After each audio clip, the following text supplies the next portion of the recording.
Good morning. It's 11 o'clock in the morning. So good morning, everybody. It is lovely to be here today. And I'm here with Debbie Gilbert, who is here to talk about Counties Expo. And we've kind of put this live together as we kind of planned it last week. It was kind of last minute, but we've put it together because we just thought it would be great to have a conversation live. So if anybody's watching, please do make a comment and ask a question. We'd love to answer them live. Otherwise, pop your comments in the chat below when if you're watching this in catch up. But I've gone straight into this, Debbie. I'm not even introduced ourselves. So I'm Mary Gregory. I'm a leadership coach, executive coach, and author of the book Ego. And I'm very excited, which is probably why I forgot to introduce us. I'm very excited to have Debbie here because I'm coming to Debbie's Expo at the end of April, on the 25th of April. And we thought it was a great opportunity to get on live to LinkedIn and just talk about it. So hello, Debbie. How are you? Hi, Mary. And thanks for, deciding to do this, because I think it's always good to talk to our speakers before the show so that they get a feel for what you're about and who you are and what you're going to bring to the Expo. Oh, that's fantastic. Thank you. And tell me a bit more about Expo, because I'm very excited to be there. I'll have a stand there and everything, as well as doing the session. Tell me a bit more about the day. The Expo, let's give you a bit of background as well. So the Expo was born in 2016 in June, and it was born from a big community that I had built running lunchtime networking events for, at that time, nearly 10 years. And I'd stopped running the lunchtime networking events to focus on my marketing company. And lots of people were saying, oh, isn't it a shame? And I thought, well, let's do something that just kind of brings these people together. And let's run a business exhibition. So allowing people to have a stand and exhibit. And let's pull in the concept of 3 free workshops and some networking at lunchtime and some speed networking, and make it a real day of opportunities, because that's how I like to describe it. It's a day packed full of opportunities. Oh, fantastic. So each year we choose different speakers and we choose different ways of thinking about what's going on in the world. I think that's where we try and identify what are the key areas that people are struggling with. So hence talking to you, Mary, because we felt there was a lot of business leaders and business owners out there kind of sailing in the dinghy alone in the sea of business. Yes. And struggling. Yes. I think particularly as a business owner, even if you've got a team that report into you, you can still feel very isolated and lonely. So, and maybe sometimes that's a reflection of what's going on in my business. I don't know. Maybe. And so we've got yourself speaking. We have Steve Mark talking about marketing strategy, which will be really useful. And we've got Susan Barrett talking about the things that you don't know that is in your Microsoft account. So she's a Microsoft trainer. And often people, again, have Microsoft and they don't realize some of the features that are there. So you're paying for your Microsoft subscription, but you're not fully utilizing it. And then at lunchtime, we've got the amazing Jamie Claret, who's coming to talk about AI, which is, of course, on everybody's list at the moment. Of course. I'll be hanging around for that one. Yes. So I'm really excited about all the speakers that we've got, because I do think that they're all really crucial topics at the moment. Yes. We are in a recovery phase still from the pandemic and from the cost of living crisis. Yes. And I do feel that all of these elements come together, and, people can glean so much from these talks and from being part of the Expo. Yes. Fantastic. And what a diverse selection of topics as well. So covering all different elements of business, which is great. Yes, definitely. Yeah. So, Mary, I'm going to ask you a few questions now. Oh, right. Okay. Thank you. So one of the reasons that we asked you to come and talk about leadership is that, you've been a leadership coach for a long time, and you've also written a book called Ego. I have. Get out of yourself. Yes, get I over have a yourself copy here. And lead. Ooh. Yes. Get over yourself and lead. I have to get over myself every day, because ego is around all the time. Yeah, let's talk about how ego can get in the way when you run a business. Well, the thing about ego is, we can't get away from it. It is there all the time. except for when we're absolutely present in the moment, which, there are times we will be when we're working on business, we'll be really present. But a lot of the time we'll be thinking about what we've just done or what we've got to do. And ego will be around an awful lot. Over 80% of the time we're an ego. So I just felt that from my experience, my background is in the corporate world as well as working with small businesses. And from my experience, not just my own experience of managing my own ego, but also working with leaders and helping them grow and develop and be effective and be able to influence effectively and get things done in a way that's going to work and engage people, ego can get in the way. It can be helpful to us at times, don't get me wrong. So I don't want to demonize ego because, it's part of who we are, but it can certainly get in the way and hold us back on things. And, one of the things you alluded to was, feeling like I'm in the dinghy on my own. Quite often, particularly if you're a small business owner, you might feel isolated. And you might even feel I've got to do it all myself. I can't possibly ask for help because that's showing that I'm not very good at what I'm doing, or I don't know what I'm talking about. And whenever you experience that, that's ego. So part of what I hope my session will start to illuminate for people is being able to recognize and build the self-awareness of when your ego might be getting in the way, but also think about strategies of how you can manage yourself to step over your ego. And so, for example, if you're the sort of person that, likes to do it all and thinks it's a weakness to ask for help, how can you manage that in yourself so you do reach out and get the support you need? Because the risk is that if you don't, you're going to burn out, and that will have a massive impact on your business. It'll affect the sales, the whole business will collapse if you don't keep going. So it's really important that you get the support you need. That's brilliant. Another thing that I sort of come across a lot of the time is when people get to a certain level in their business or a certain level in a company, they start to kind of almost puff out and behave in such a way that becomes, quite intolerable, really. They can become a bit of a know-it-all and a bit of a show off. What do you think about people that do that kind of stuff? Well, I think that, I write about this in my book, actually. There are different types of ego, the way it shows up for us. And I talk about the ego traps that each of us must have. And some are overinflated, which are some of the ones you're talking about, and some are underinflated, where we play small and hold ourselves back.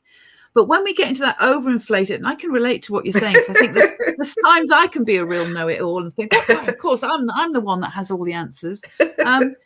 It's just about noticing that and being willing, because actually, a lot of the leadership research these days about if you're able to be vulnerable and own up and say, actually, I don't have the answer for that. As a team, we're going to have to explore this and co-create the answer between us. That is a much more powerful way and probably a much more innovative way of developing your business than always being the one that has the answers and always being the one that you rely on and puffing yourself up and making yourself look big. We've had some dreadful role models in the recent years, particularly in our politics, of people who puff themselves up. It is not necessarily the way to lead, and it certainly isn't the way to really engage people in an empowering way. It engages people on one level, but it doesn't really empower people to be effective and to perform at their best. So, which is true. Yeah. As a leadership coach, you must see loads of things going on in companies. What maybe one of the more common things that you're seeing when you're out there dealing with business owners? I think so. It depends. I work with different levels of leaders. I work with CEOs, and quite often what a CEO needs is that space to offload, to make sense of what's going on around them so they can actually then start to think strategically how they need to move forward. So just having that confidential space is very important for them. But I also work with leaders who are making their way up their career ladder as well. So people, usually they're senior, but they're moving maybe into the C-suite or into a more senior role.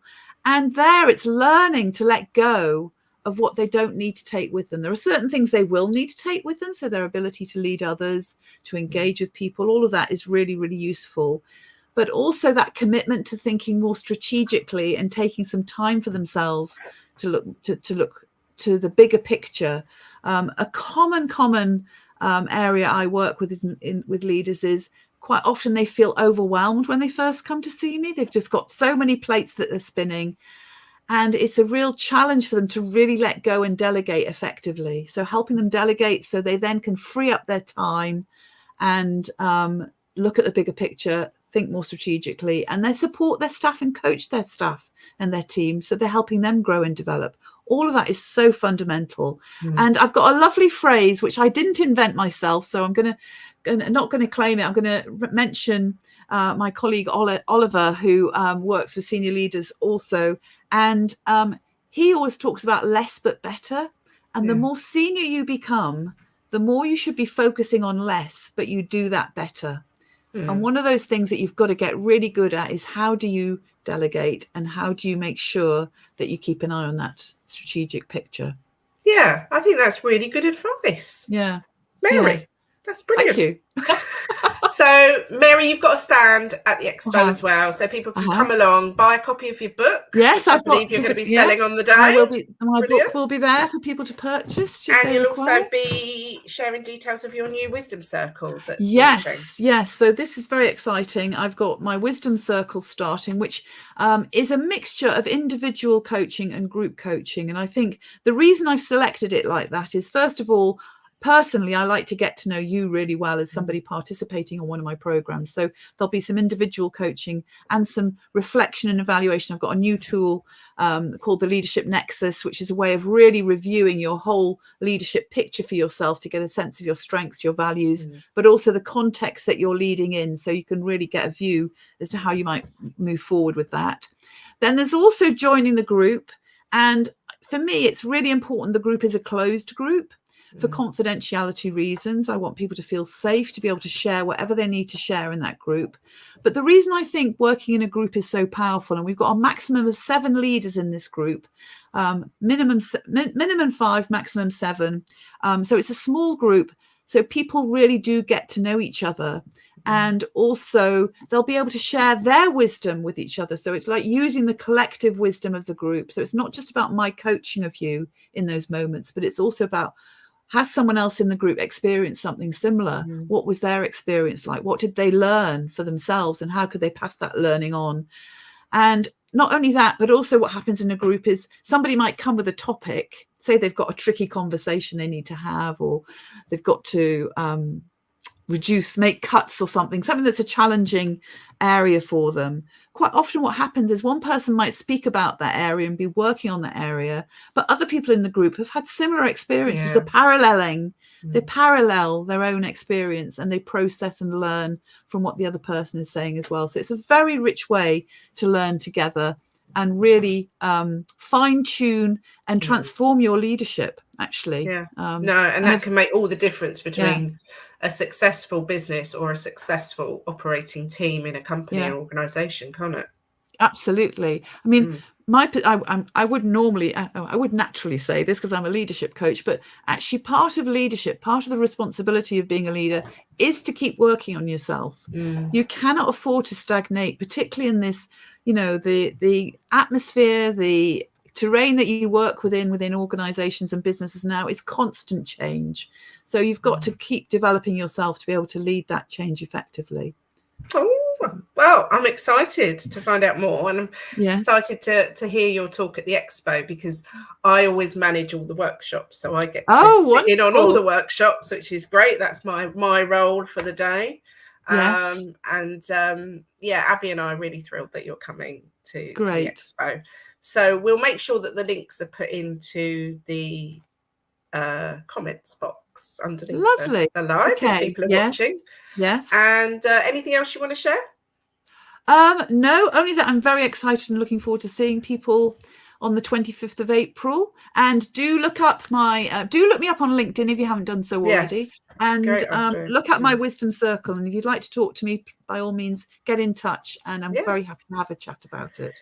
And everything's free. You can come on the day and meet Mary for free. And it's free parking, free refreshments, and free entry for visitors. We can't say fairer than that, can we, Mary? That is absolutely fantastic. And all the workshops are free. The only thing you have to pay for on the day is if you want to come to the lunchtime networking event, which, to be honest, I think there's only about 12 places left. So you better hot foot over to the website to book one if you want to come to the lunch.